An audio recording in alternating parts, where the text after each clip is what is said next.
Hey everyone, it's been a while since we've actually encountered technical issues during a recording, so unfortunately we had a few during this episode. There are a few moments where our guest Mike actually cuts out.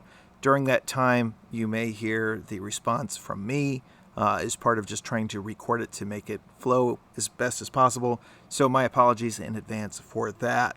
Speaking of things that haven't occurred in a while, it's been enough time since we've had a opener with a disclaimer on it, so I'm happy to give that for this guest this week.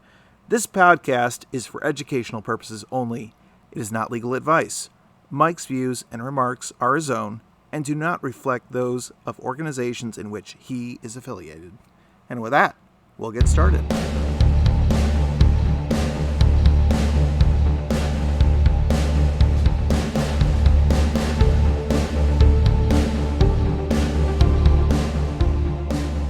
Hello, everyone, and welcome to another episode of Between Two Studs.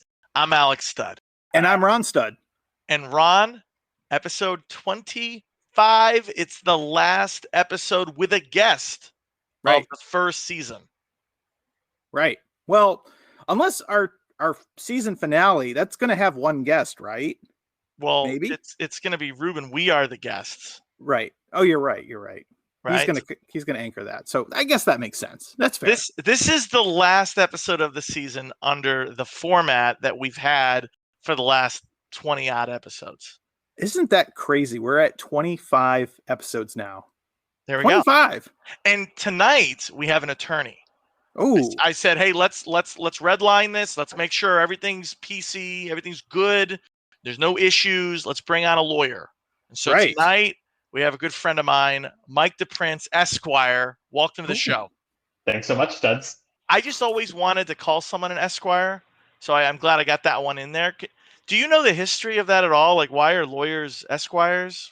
Like, what is that all about? I have zero clue. All I know is that I passed the bar exam, and therefore I am an Esquire. If I was an Esquire, I would always introduce myself. I'd say, I am Alex Stud, Esquire. I would always introduce myself in that way. Every single time. I'd introduce myself to like my mother's friends. I'd be like, I'm Alex Esquire. Nice to meet you. It does have a certain like air of importance that goes beyond even a lot of other things. Like even if somebody's like, I'm Dr. Stud, it's like, no, I'm Esquire. Well, ideally you'd be Dr. Stud Esquire. Oh yeah. You got to have a law degree and a medical degree. Why not? Right. Just for you don't. What are you doing with your life? Exactly. Obviously not spending it in school. Right. Right. Mike, the first part of our show, we call it the Ember Round. It's really getting to know you. It's a series of questions that we ask every one of our guests, and we get some really interesting responses, especially towards the latter half of the Ember Round. So first question on the agenda, how do you know us? I would normally say Stud, but now there are two Studs. So yes. I know Alex from Westchester University. We were in a community service organization together and became very good friends. And then I have heard many stories of Ron through Alex. This is my first time getting the pleasure to meet and speak with Ron virtually in person. I'm a little bit frightened and scared. I'm sure Alex has had a lot of fun things to say about me over the years. So hopefully I live up to any of the hype or any of There was no hype. Don't worry, Ron. Okay, good. As long as there's none, then we're good. Tell us a little bit about yourself. What are some of your areas of interest and hobbies? Yeah, so I'd say first off, I am born and raised in the Philadelphia area. So one of my interests is Philly. Like any good Philadelphian, I am like overly defensive and proud of my hometown. I am an attorney, as we've been talking about. Takes up a lot of my free time, unfortunately, but free time outside of that, I'm traveling and learning languages and cultures. I've hit 40 out of 50 U.S. states. My goal is to get to all 50 one of these days. You'll get there. Yeah. Yep. All in good time, getting there. And yeah, generally, like I'm a Europhile. Eurovision was this weekend, so I was like all tuned into that. I had never heard of that until like Eurovision's fantastic. I never heard of it. Like clearly, I'm not cultured. I heard about it like 3 days ago from my wife. I said, I don't know what you're talking about. So I only know about it from the movie on Netflix, but that was awesome. But it's like American Idol. It's like American Idol for all of Europe. Is that right? Yeah, that's basically right. It was a song contest I think started 65 years ago, not too long after World War II. I don't quote me. I think it was an effort to kind of get Europe more unified I see. and solidified behind the spirit of song. It's been a song contest every year since then, except for last year. It was canceled due to COVID. That was the first year. So basically, American Idol is a giant ripoff of this show that started 65 years ago. One could say that. I'm saying it. Put it on a billboard. You can attribute it to me, Alex Studd, Esquire. Just kidding. Not Esquire. Did not go to law school. I mean, I guess where you could argue maybe it's not, right? Is the fact that it's supposed to be like each country is supposed to select like the act that goes. So it's kind of like the best of each country. Whereas American Idol, you're basically just hoping you find people who are decent anywhere. Yeah, right? but you're going to different states, which I mean, some of these states are the size Sure. of these countries. That's true. Anyway. But you could also say that like a lot of the countries, each country kind of sends somebody that represents their country. So that could be some of their culture, some of their music, their language, etc. So there's enough there. It's like marrying the Olympics with American Idol. Is that am I right? I think that's I call it the Gay Olympics. So I think you hit the nail on the head. Mission accomplished. Love it. Real quickly about the Philly thing. So obviously I met you in the Philly area. Yep. Do you import your Wooder and your other Johns back to DC with you? So I'm trying to throw in some colloquialisms. Yes, John is definitely makes an appearance down here in DC. It does? Wow. Yeah, well, I mean, at least among me in this household, that's about it. And a John, just for the listener, that's basically a noun, right? It's a person, place, thing. Yes, John can mean anything you want John to mean. Right. So I'm going to the John. I don't even know. I can't even. No, like I'm going to go to Wawa, pick up a John there, and then I might go to another John after that and get another John while I'm at it, and take a John home after that to my John. Understood completely. Now yes. I understand. Now we can move on to the next question. Thank you for clarifying. This is always one of the most important questions we ask, Mike. What are you currently imbibing on? What are you drinking? I am currently drinking Lagavulin 16 neat. Whoa. Ooh. Tell us a little bit about that. I'm curious. I don't think I followed much of what you said, but it sounded really nice. It sounded fancy. Yeah. It's very tasty. So fortunately, I recovered from my college days of not being able to tolerate whiskey after an unfortunate experience. I do love my whiskey now. So Lagavulin, for the Rec fans, is Ron Swanson's preferred whiskey. 16, I want to say it's a 16-year-old single malt whiskey. It has like a smoky, complex feel. The neat, there's no ice cube. It's just a glass of whiskey. Nice. Wow. You are an originalist. No splash of water, no ice cube, no nothing. Just whiskey. And that's a Scotch, right? Yeah, Scotch whiskey. And Ron, what are you drinking right now? Well, I am going for a good old standby. I think I've talked about this on the show before. Bullet bourbon. Nothing too fancy tonight, but it's good domestic. So enjoying that. And what about you, Alex? What are you having? Well, in anticipation of speaking with a lawyer, speaking with an Esquire, an attorney, I said, I gotta step up my game a little bit. So I thought to myself, I've never been in an attorney's office in my entire life, but I thought to myself, what would a group of attorneys be drinking together? And for whatever reason, cognac came to mind. I don't know if that's true, but I am drinking some cognac right now. I am drinking it on the rocks, so call me a cheater if you'd like. But I'm drinking Paul Beau. I don't know. I'm not French. Paul Beau, something like that. So is that true? Do attorneys, do they sit around, puff their cigars and drink cognac, or is that not true? I'd say a lot of attorneys do have, celebratory alcohol in their offices. For those occasions they want to crack it out. But it's not something that's every, day at 1 or 2 p.m. when it's like, hey, time for that, just to keep the things going, right? Those days are gone, right? That definitely never happens. Never. They're gone. Okay, cool. Just so we're clear. Well, I will say this. I'm not a cognac guy, but I am enjoying this tonight. It's very kind of fruity. I mean, I know it's obviously it's grape distilled, but who knows? Maybe I will become more of a cognac guy. I don't know. Pick a piece of art that represents you. Could be a song, movie, book, painting, video game, you name it, or experience, heck. Tell us about it. So I thought long and hard about this question, and I have to go with Legally Blonde. the movie. I think that I am Reese Witherspoon as Elle Woods. 2001. I'm the blonde sorority girl. I went to law school for all the wrong reasons. Chased the man of my dreams across the country. No, but seriously, to Elle Woods. In that, I did go to law school. I moved across the country for law school. I applied to law school on a whim. Probably went for the wrong reasons to law school, but graduated not valedictorian from Harvard Law, but cum laude from Minnesota Law, and the rest is history. Close enough. I love it. Basically the same thing. If you listen to our show, the responses to that question, it's so varied, and I love every response. And one of these days, Ron and I, we've talked about this before. We're gonna catalog them all. And then what would be even best is that they're randomized, and then I have to match it up. I have to remember who said what. I think it'd be a lot of fun. So Legally Blonde, Mike DePrince, got it. Forever and ever, that's your response.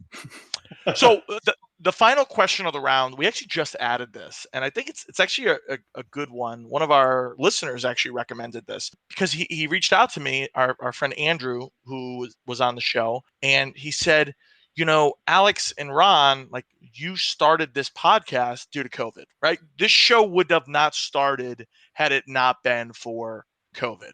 And so I think there's something to be said about, as awful as this horrible pandemic has been, and we're not trying to minimize it in any way, there have been some positives in some way that I think are life-altering and changing. And so one of the things we want to ask our guests is, doesn't have to be positive, but necessarily something that has changed your life or maybe your outlook, anything that COVID has done that has permanently changed your life.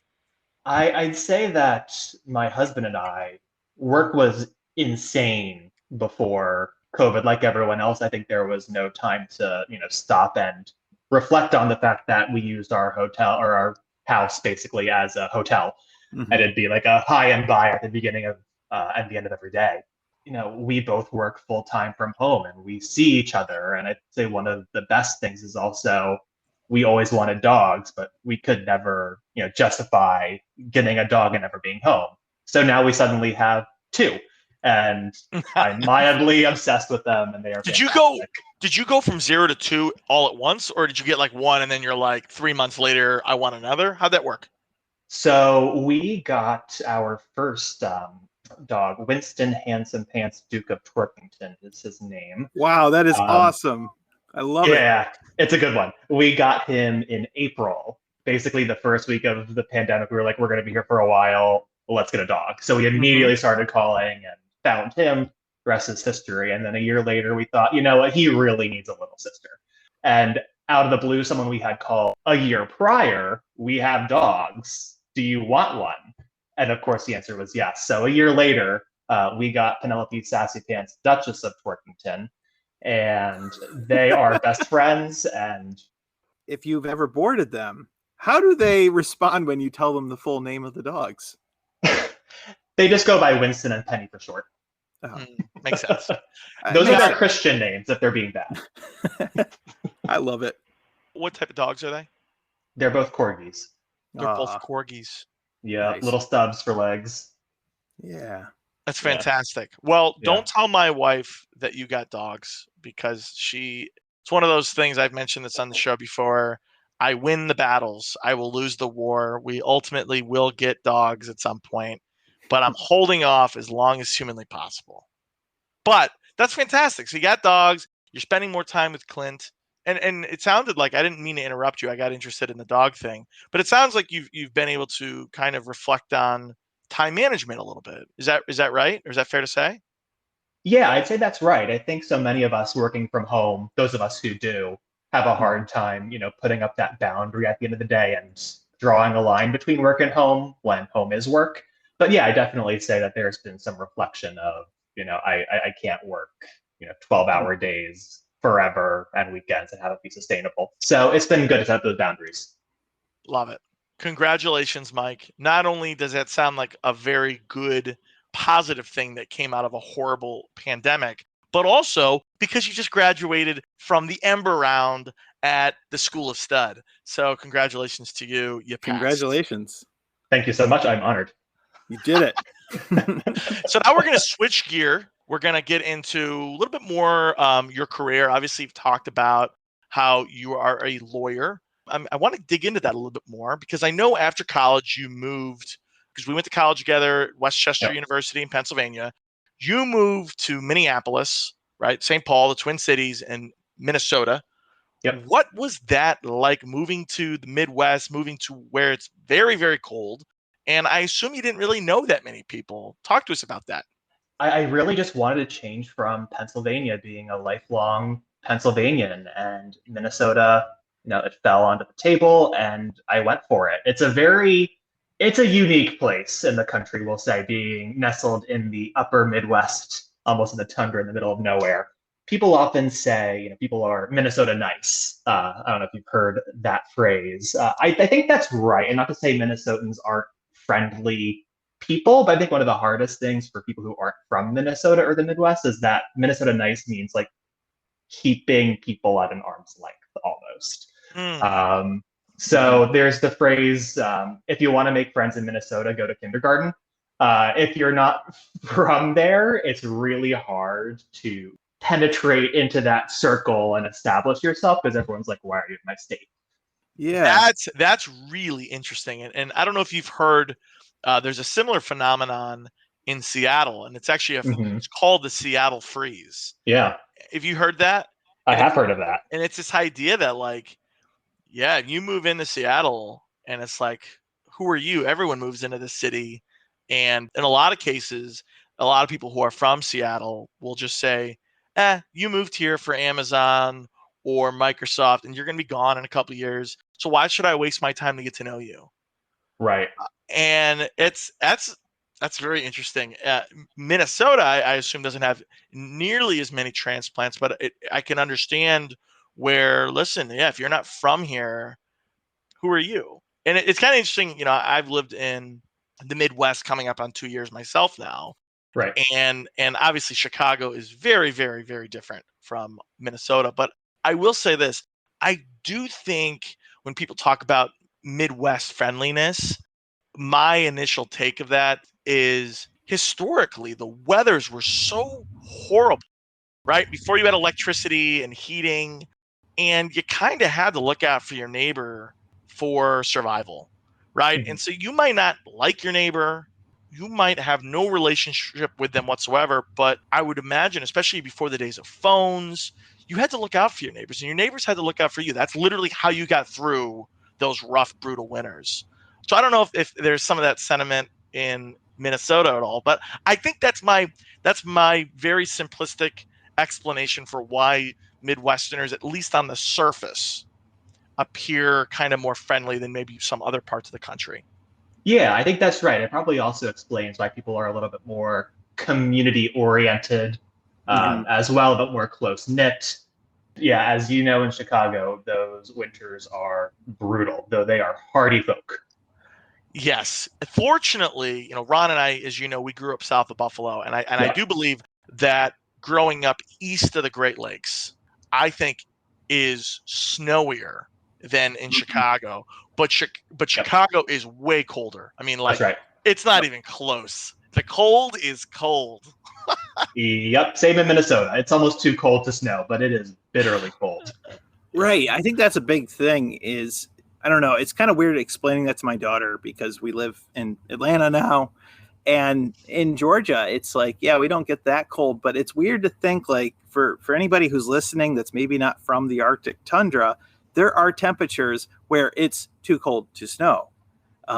It's like you kind of have to hit that sweet spot where there's enough humidity and precipitation that it allows it. But yeah, I don't know. That's a weird thing too with you mentioning that with culture because living in Philly, I think Philly kind of has a bit of that East Coast vibe or slant where it's like Northeast, we're very much like, okay, what do you want? Just get it out. Not no, I want to say hi and hear your story. It's just what do you want? Get to the point.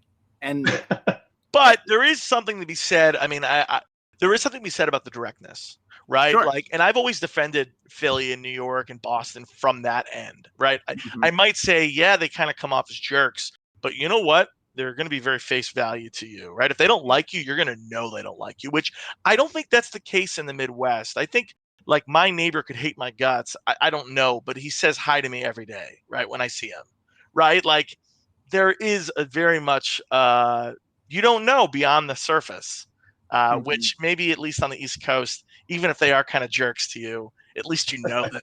At least you know they hate you. That's exactly right. I have a friend in Minnesota who grew up in Buffalo, actually, and she always Okay. said the hardest part was I never know where I stand with people. That's the hardest part of living in Minnesota for her. Yeah. So what were your favorite and least favorite things about living in Minneapolis? Yeah, all that said, after basically saying no one in Minnesota is nice, I actually loved living in Minnesota. The beer and the food Mhm. is actually really good. You can't throw a stone without hitting a brewery in Minneapolis at this point. I miss my beer. I miss my cheese curds. Oh yeah.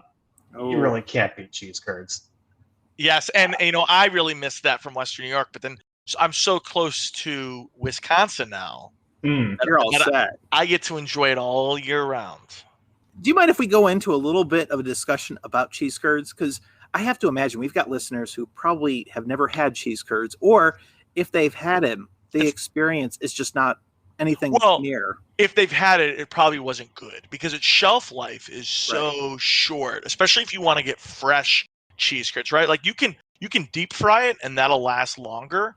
But if you Mhm. want fresh cheese curds, its shelf life is so short. I mean, it is pre-cheddar, right? During the process of making cheese, all of a sudden all these curds will form, and if you keep going through the process, it'll harden and create a brick of cheese that we know today. But if you don't do that, if you say, all right, it's like pre-cheese, you have these little curds. That's what they look like. They're like little balls, and they're nice and salty. And when you chew on them, they're a little squeaky.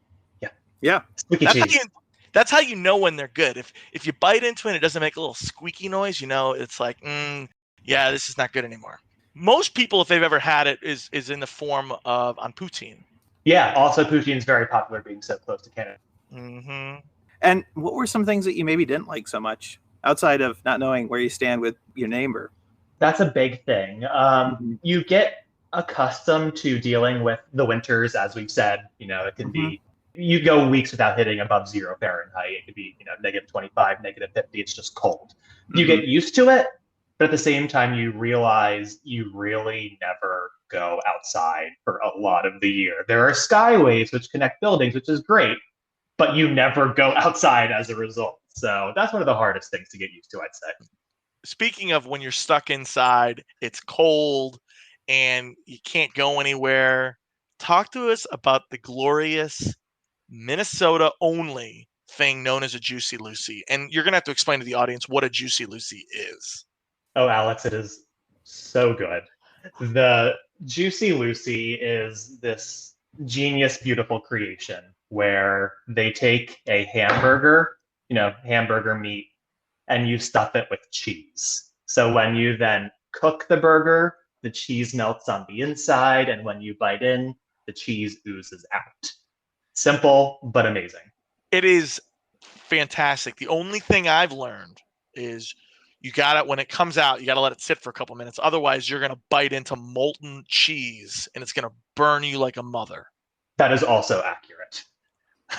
but I know it's kind of like the cheesesteak in Philly where everyone's got their place, right? This is where I go. For the Juicy Lucy, do you have a place that you get your Juicy Lucy? I do. It is called Blue Door, and they have what they call a Blucy. Get it? I get it. Ah, Yep, got it. So my favorite Blucy at Blue Door was a horse kick Blucy. It is a hamburger stuffed with blue cheese, cream cheese, and horseradish. Oh, And then they top it with onions and horseradish sauce, and you dip it in an au jus. wait. For those onions, are they caramelized or regular? Yes. Caramelized. Oh, Oh my gosh. I might need, you know what? I think I can get in my car and get to Minnesota in about Minneapolis, about 6 hours from Chicago. and then you can get yourself a Blucy. Oh, that sounds awesome. I feel like It is worth the drive. After hearing about how much work went into making that, I think had I visited Minneapolis, I would have trouble even comparing it and being like, you know what, I'm gonna have to go for a Blucy. Right? Well, Ron, the key is when you go, Yeah. you gotta go around all the town. You can't just have one Juicy Lucy. You can't just have one Blucy and say you're done. You gotta. There's a lot of Juicy Lucy's all over the city. Yeah. Twin Cities, by the way. Right. There too. All right. So I feel like I've heard of this bar exam, right? But I'll admit, I don't know much about it. It involves liquor, right? It involves drinking. This bar exam, right? Right. It does. Okay. Just checking. I'm really good at it. Okay. Yeah, you have to drink a lot at the bar, get through some late nights, and somehow you end up getting through the bar exam of some sort. Walk us through that. What is that? Yeah, so I think that the bar exam is elusive. People have heard about it. It's this anxiety-inducing exam that you take after you finish law school that dictates whether you can do the thing you went to school for 3 years and took out tons of money in loans to do. It's just basically the make or break of your career. And there are two components. There's a multiple choice day and an essay day. Now, the multiple choice is not like, what color is the sky? Blue, green. It's more along the lines of each question is 3 paragraphs. It's a scenario, it's a hypothetical. And then you need to choose the most correct answer. And the answers are often no because, yes because, yes because. Mm-hmm. And you pick the right one. So it's a 6-hour multiple choice exam the first day with 200 questions. And then the next day is an essay exam. It tests a lot of different areas. Topics include, civil procedure, criminal procedure, contracts, constitutional law, evidence, property, torts, wills, trust. The list really goes on. So you need to basically spend your entire summer between graduating law school and the end of July when the exams are normally administered. Just, it's a full-time job studying and getting ready for this exam. And every state has their own bar exam, right? Kind of, yes. What's now called the uniform bar exam. Last I checked, I think maybe a little over half of the states have signed up for this uniform bar exam where everyone in those states, they sit down and they're taking the same exam regardless of where they are in the country. Pennsylvania likes to stand on its own, so I took the Pennsylvania bar exam. I also took the New Jersey bar exam at that time, which was also a standalone exam. So it really depends on where you're testing. When you are taking it for different states, right? I understand outside of the unified one. Is it significantly different, or is it more just there's a section that talks about maybe state law that are unique to that state? Yeah, so the multiple choice exam is the same across the country. Everyone's taking the same multiple choice exam at the same time. The essays, if you're taking a state that tests, it's state law, it could be a combination of state and federal law, but you have to learn state-specific law to get through the essay portion on top of federal law. Wow. Okay, so I just spent $200,000. I went to a top law school and got good grades, and I just can't pass the bar. I can't. I fail it every time. And I assume it's a very expensive test to take. What can you do? What's the future of your life look like? So your life is not over, number one. Number two, you get, instead of the Esquire at the end of your name, you get a JD, a Juris Doctor at the end of your name. Very common term in the industry where you don't have, your Esquire at the end of your name, you aren't practicing law, but there are things that you can do that having that JD helps you. So, when you go to law school, you're learning, legislative process, research skills, writing skills, advocacy skills, and a lot of that can translate and parlay into other jobs if you're doing like regulatory work or working for the government or other things that are translatable and related but aren't directly practicing law in the sense of the word. When it comes to the bar exams, all of them, as far as I understand it now, require you to have had some formal education, right? You're wrong no, Ron, I was just going to bring this up. There are four states, California, Vermont, Virginia, and Washington, that theoretically you could just take the bar exam. And if you could knock it out of the park, guess what? You are a lawyer. I mean, is that possible? I mean, you've taken the exam. Is there any way someone could actually pass the bar without going to law school? I'd be impressed. Has it happened? I'm sure it's happened. But just law school teaches you to think in a certain way. Law school doesn't teach you to take the bar exam, but it gives you really the foundations of what you need to, get through pages upon pages of crazy hypotheticals and parse and figure out, what is the best answer? What are all the issues? Things like that. And fun fact, Maine and New York are two other states that will let you use a year or two of your what would be law school, to be an apprentice. So you can kind of substitute. It's like it doesn't require a full degree. It just requires some years. I think that's fascinating. Yeah.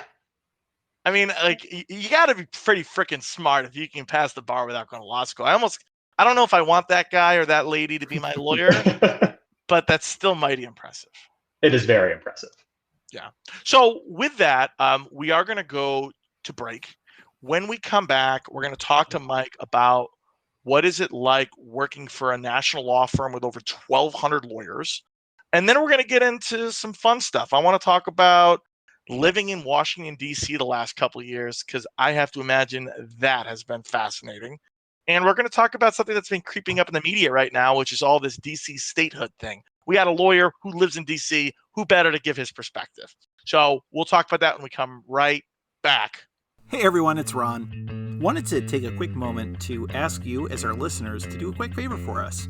If you get a chance to, we're really trying to promote our YouTube channel. So if you'd be so kind as to actually go to look up Between Two Studs on YouTube and click like or subscribe to any of our videos, we'd greatly appreciate it. And if you really don't want to do anything with YouTube, that's cool too. Send us a note. You can reach us at between@twostuds.com. We'd love to hear from you. Thank you. All right. Welcome back to Between Two Studs. We're here with Mike DePrince, Esquire, and he was talking to us about how he went to law school up in Minnesota, passed the bar exam, and then he started working for a national law firm with over 1,200 attorneys. Mike, can you talk to us about that? I know you started working at this firm in Philadelphia, and then you also took that exact same position or a similar position and moved to D.C. with the same firm, right? That's exactly right. So after my second year of law school, I walked away from that center with an offer to join after graduation. The rest is history. So I did that in Philadelphia, though my now husband at the time was working in DC while I was working in Philly. That was not sustainable long term. So I talked to my firm and said, hey, are you fine with me making my move down to DC? They were on board. So I basically kept my same job, work with the same people, doing the same cases. I just now live and work in DC instead. When you were like a 12-year-old boy, did you wake up one day and say, you know what, I want to get into white-collar litigation and investigations? Yes, as every other 12-year-old boy does. How did that happen? Walk us through that. And also, what is that? I mean, I know what white collar is, but like, can you explain for a layman? Yeah, so I really fell into it. My first assignment at the firm was for, a white collar oriented case, and I've been sticking with it since. So white collar broadly refers to alleged crimes or wrongdoing committed by businesses around money. So think like economic fraud and abuse. That could be like bribery, kickbacks, tax evasion, SEC violations, money laundering, things like that. So I do what is called white collar work in a very niche area of healthcare work. So I represent a lot of healthcare companies, pharmaceutical companies, medical device companies in areas that are investigated and prosecuted by federal agencies. Sometimes I also represent clients in whistleblower litigation. That's when private actors come in on behalf of the government and litigate those issues in the government's stead. And then other times, clients bring me on and our team on to do internal investigation.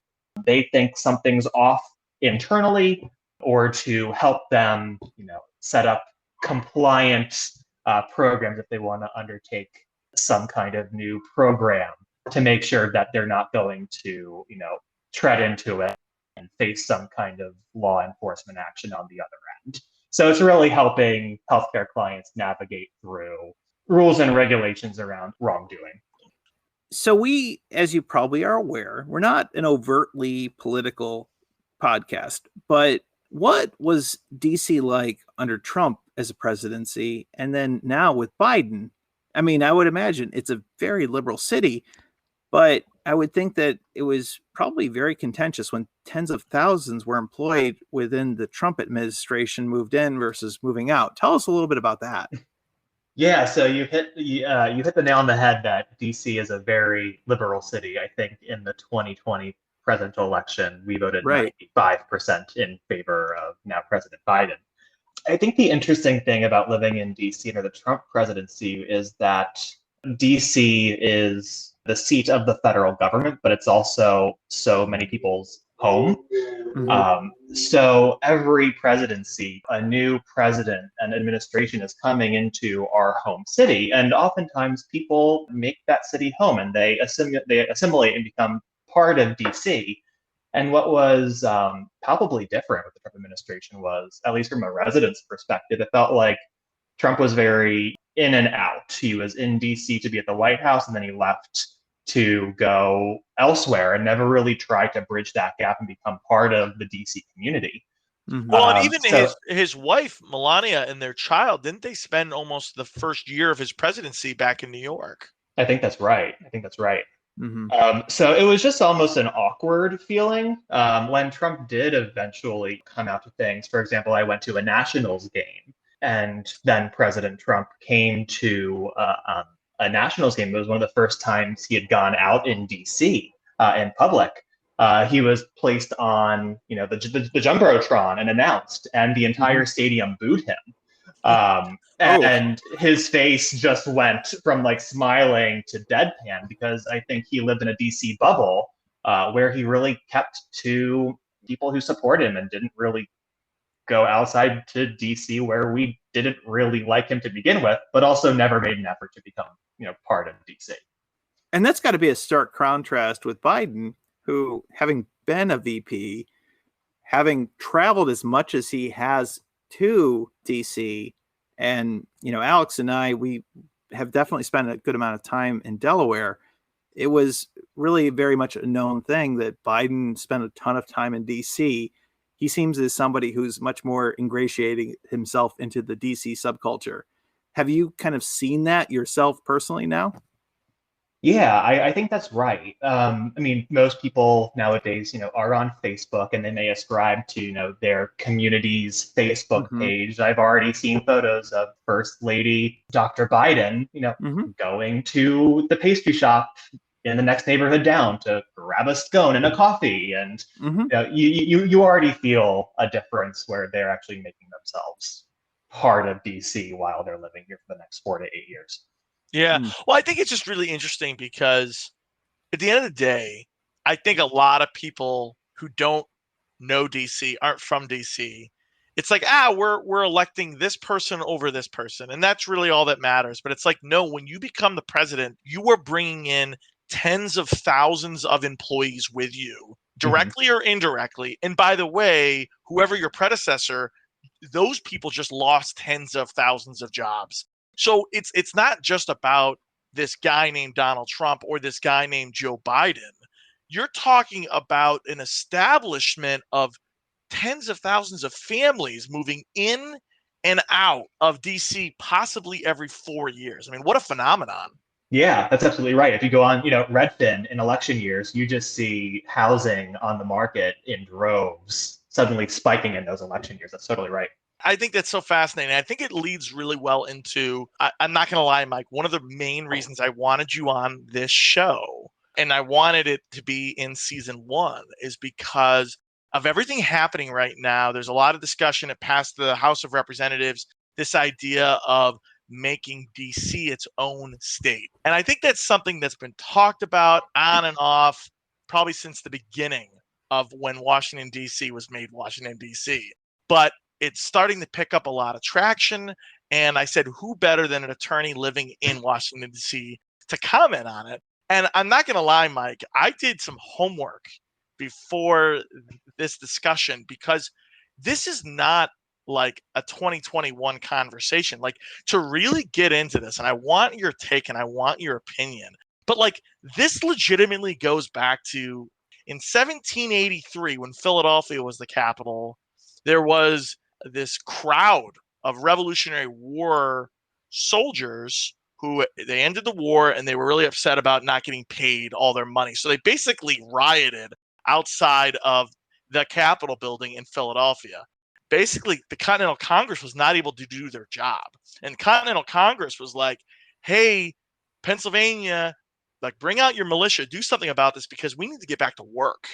Pennsylvania was like, sorry, you're on your own. And so what ended up happening was they had to move to New Jersey to get back to working at the federal government level. And so it was Madison who was like, listen, I don't trust any individual state because they're going to be partisan. If you have a Republican governor and a Democratic run federal government, they're going to butt heads. And so the only way to do this is to create a federal district. And that was the origin, but obviously that was over 200 years ago. So the origin of why things were created then might not be a good reason why things are still the way they are today. But I looked into that because I thought that was fascinating.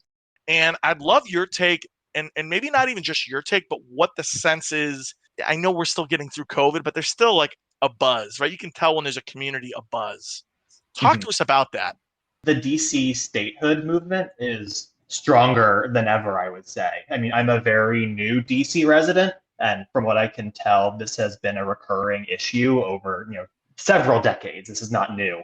The majority of households have, DC statehood signs in their front yards. Like I think we're at a turning point here where there's finally, support and momentum to get this movement further than it's really ever gotten in recent memory.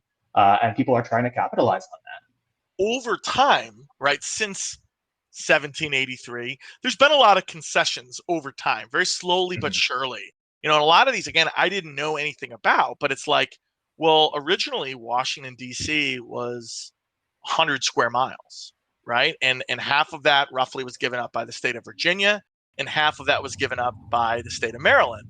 Today, the district has nothing to do with what was formerly Virginia. Right back in the 1840s, Virginia said, nah, we're taking the land back that we gave up. So what D.C. is today is more or less just what Maryland originally contributed. And I think that's fascinating too. Like our own district has changed over time.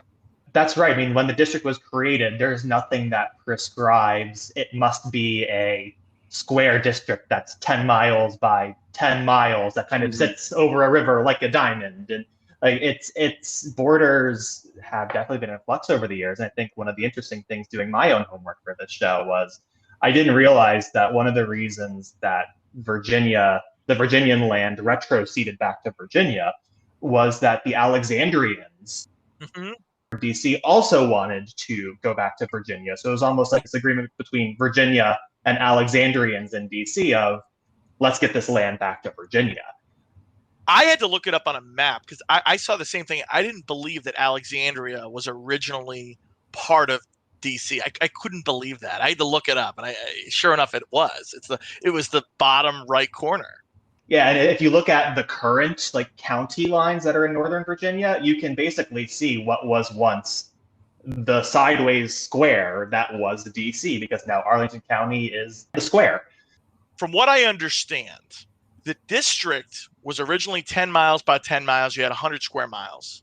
Now, the Constitution states that there has to be a federal district, but I don't think there's any requirement on how large that district could be. So theoretically, you could say, well, we're just going to make the mall the federal district, and all of what we know today as Washington, D.C., with the exception of the mall, which is where all the people live outside of the mall, would be its own entity.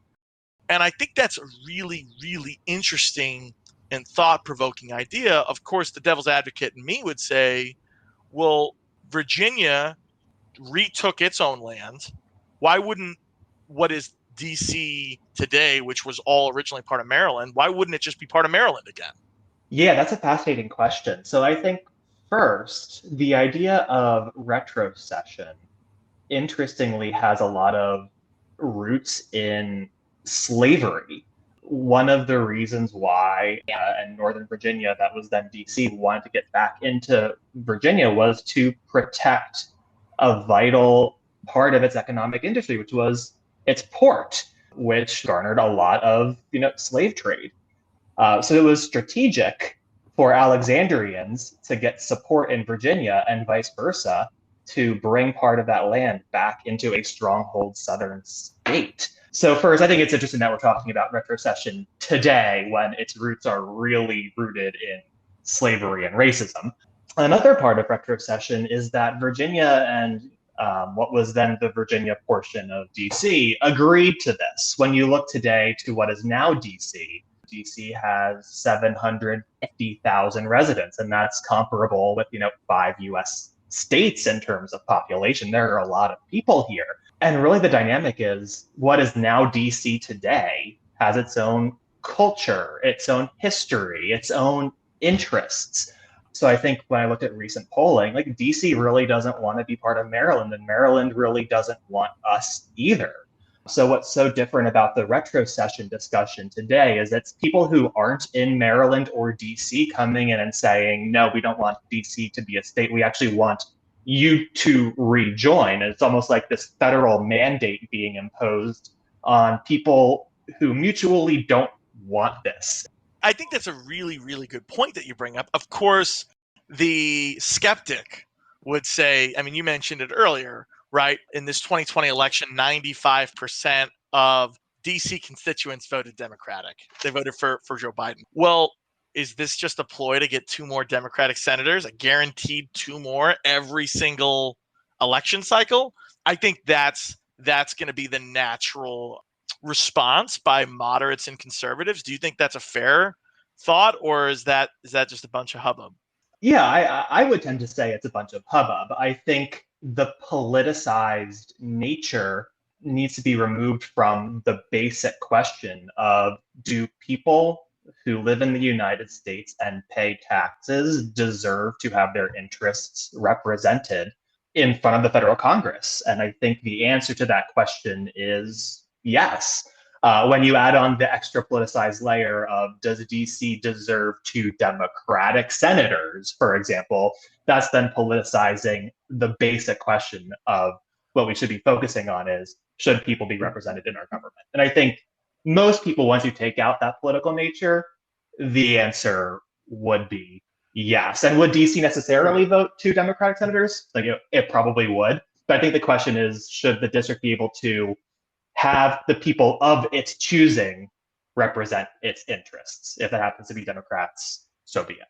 Yeah, I think this is a really, really phenomenal and interesting discussion because, again, I really wanted to dig into this more.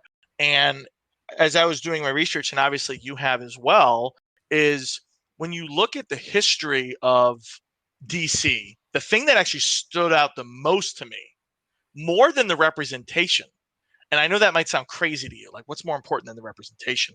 What surprised me the most was that there's a clause in the Constitution that grants the U.S. Congress exclusive jurisdiction over the entire district in, quote, all cases whatsoever.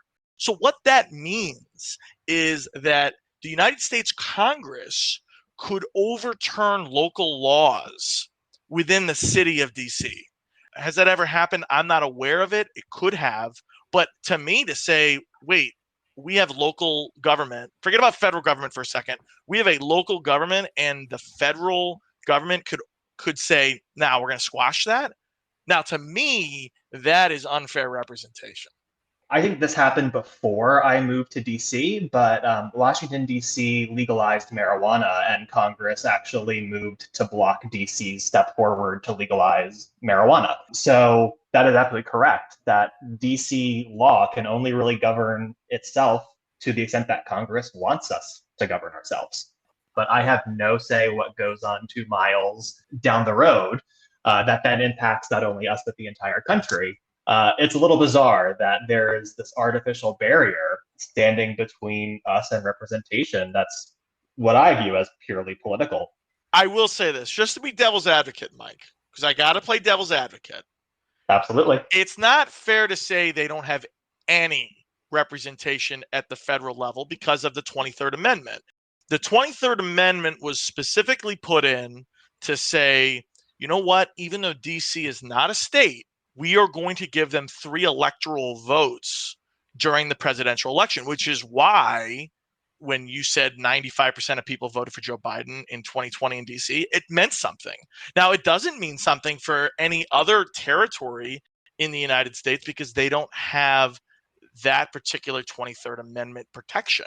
And the 23rd Amendment states whatever the lowest state in the country has in terms of electoral votes, that's what DC would get. So theoretically, if the lowest was 4, then DC would get 4. Now, it's true you don't get elected officials in Congress, although you do get what they call shadow representation. Which, do you want to talk about that a little bit? Because I think it's fascinating, and most people don't know anything about it. I mean, yeah, it's basically we vote this person. I think her name is Eleanor Norton Holmes, if memory serves. We vote for her to represent us in the House of Representatives, and she is just there. She gets to, talk and listen, but at the end of the day, she really has no vote or power. So we just have someone who hangs out in the House of Representatives. And you get 2 senators as well. They're the same thing. They have no voting power, although if I understand correctly, they're allowed to be members of committees. So they are allowed to have discussions within committees. And obviously, because they're Democrats, they caucus with the Democrats, but they don't have voting authority. But I give this background to say throughout the last 200 years, there have been concessions made to say, how do we give DC something? How do we throw them a bone without giving them full-on statehood? Now, what ends up happening, though, this is where things get really fascinating, and maybe this is where, Mike, you need to put on your law cap and help me understand this, because the 23rd Amendment is there. The 23rd Amendment says the federal district gets 3 votes towards the electoral college, or the minimum amount, right? In this case, 3. Okay. Well, so if we shrank the size of the district to the size of the mall, and we made the rest of Washington, D.C. its own state, the state of Columbia, or whatever we're going to call it, then whoever's living in the mall, which I think is just the president. And homeless people. Don't forget homeless people. Okay, homeless people and the president of the United States are going to get 3 electoral votes. That's crazy. The only way to do that, you'd have to unamend an amendment, which, again, I think unamending an amendment is a bitch. Yeah, and I think that the 23rd Amendment is not an impediment to DC statehood. I think the way the 23rd Amendment is written, it doesn't say the District of Columbia, which always must be the District of Columbia and can never be a state, shall have, 3 electoral votes or whatever the minimum is. It just says the district. So the 23rd Amendment, and I'm not a constitutional scholar by any stretch of the imagination, doesn't bar the District of Columbia from being a state. You're right that any land that becomes federal land and the new seat of the capital, so to speak, would pretty much only have the president, vice president, and a few select folks who live down there. But can you have I don't know the answer to this. Sounds like the answer is yes. I didn't know you could be a federal district and a state simultaneously. I thought the whole idea is you shrink the size of the district to be just the mall or whatever, but that federal district still has to, according to the 23rd Amendment, have 3 votes. That's right. I wasn't suggesting that it could be both like a federal district and a state. Okay. Rather, the federal district would just shrink in size. Most of DC becomes a state. And then you have that remaining land left that is federal land. But then it pretty much renders the 23rd Amendment null kind and of void, null because and all you're void. doing is all you're doing is basically Yeah. giving the power to whoever's in power to say, Well, but is it boom. null and void, or are you No, basically giving whoever is in control of the presidency gets 3 extra votes every 4 years? so I think the argument is the 23rd Amendment becomes kind of obsolete. Like the need for the 23rd Amendment was to give the several 100,000 citizens of the District of Columbia, a voice in our presidential elections. There's no longer that need for the 23rd Amendment. So I think that they're, as part of this legislation, I think it's HR 51, which is the statehood bill, calls for an expedited path to go through the process of repealing the 23rd Amendment. You can't just, legislate around this, but at least that legislation would call for a path to get rid of the 23rd Amendment.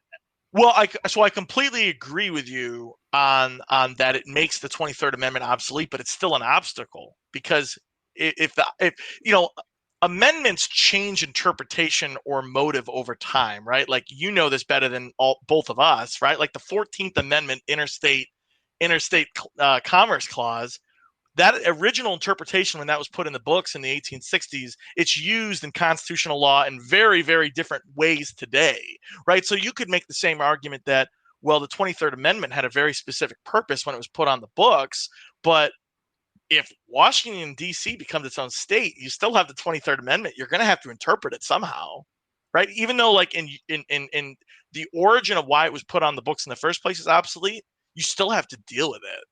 Yeah, I think that's right. And you'll just have to repeal it, because I think you're right. It's absurd to give the select few that remain in the new, smaller federal district such disproportionate power, and such self-interested individuals disproportionate power when elections are so tight nowadays. So I think you're right. The 23rd Amendment, it's there, but does it stand in the path? Does it bar DC from becoming a state? I think the answer to that is no. Yeah, I think that's fair. I think this is a very, very interesting conversation that we could talk about for hours, because I love this discussion. I love constitutional thought. My take on this, Mike, is it's absurd that DC local law can be overruled by the federal government. I think that's insane. Yes, it is insane. I think that to make DC its own state, I think there needs to be a compromise. I would say give it back to Maryland. But I understand DC people would say, I mean, you made a valid point, which is, well, yeah, but culturally DC is not like the rest of Maryland. But you could say the same thing about, Ron and I grew up in Western New York. Western New York is nothing like New York City, right? Like that's part of what happens when you're in a state. Like, a state has a representation that doesn't really reflect a cohesive, homogenous viewpoint. Yeah, I think the difference here is that no state has ever had to go through this weird constitutional process of like amendments. It was just like, y'all want to be a state? Cool. Congress, you want them to be a state? Cool. Done. Now it's like, no. Like, we actually you want to be a state, but we don't want you to be a state. So just like, go join this state. It's very different. Mike, final question of the night. I think this is a fantastic question. I really am excited for both you and your husband, Clint. From what I understand, at the end of this year, you and Clint will be moving to Australia. And I've never been, but walk me through what's going on in your mind right now. Do you have the Vegemite planned? What is happening, and walk us through how long you're going to be there, and what does that mean for Philadelphia cheesesteaks and Wooter that you're going to want so much?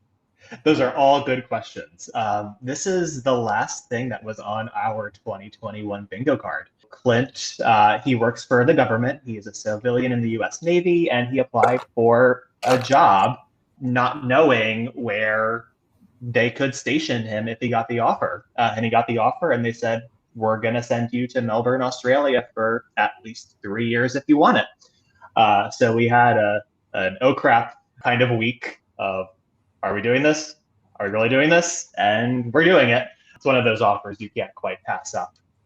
So things are crazy right now with COVID. Australia has really been taking it seriously, and their borders are closed down. It's very difficult for even Australians to get back to Australia right now. So we're going through the hoops right now of getting official US passports, which we just got ours in the mail today, and getting special approval from the Australian government to enter their country, and figuring out how to get our dogs there, which is an expensive and complicated process. But I would imagine, worth especially it. getting the legal names of your dogs on paperwork. I imagine that's got to be tricky. Yeah, we did not think that one through. Hindsight's 2020. But it's really exciting. It'll be a great move for us to explore a new part of the world. I've never been to Australia. I know, Ron, you lived in Singapore for a time. Mm-hmm. I think it's going to be a great gateway to experience a part of the country or a part of the world that otherwise I probably would not get to explore in my lifetime. I think you'll have a wonderful time there. I know Alex and I have certainly talked about my being an expat during some of our episodes, but I think one of the best parts about being an expat is just all of the experiences you have, all of the things you'll get to see and do that are so outside of being an American. And I think one of the best things that I had as a takeaway is the appreciation I have for the United States of America as somebody who has been somewhere else. Because I think you just don't know what are the good things that you have objectively until you've really been somewhere else.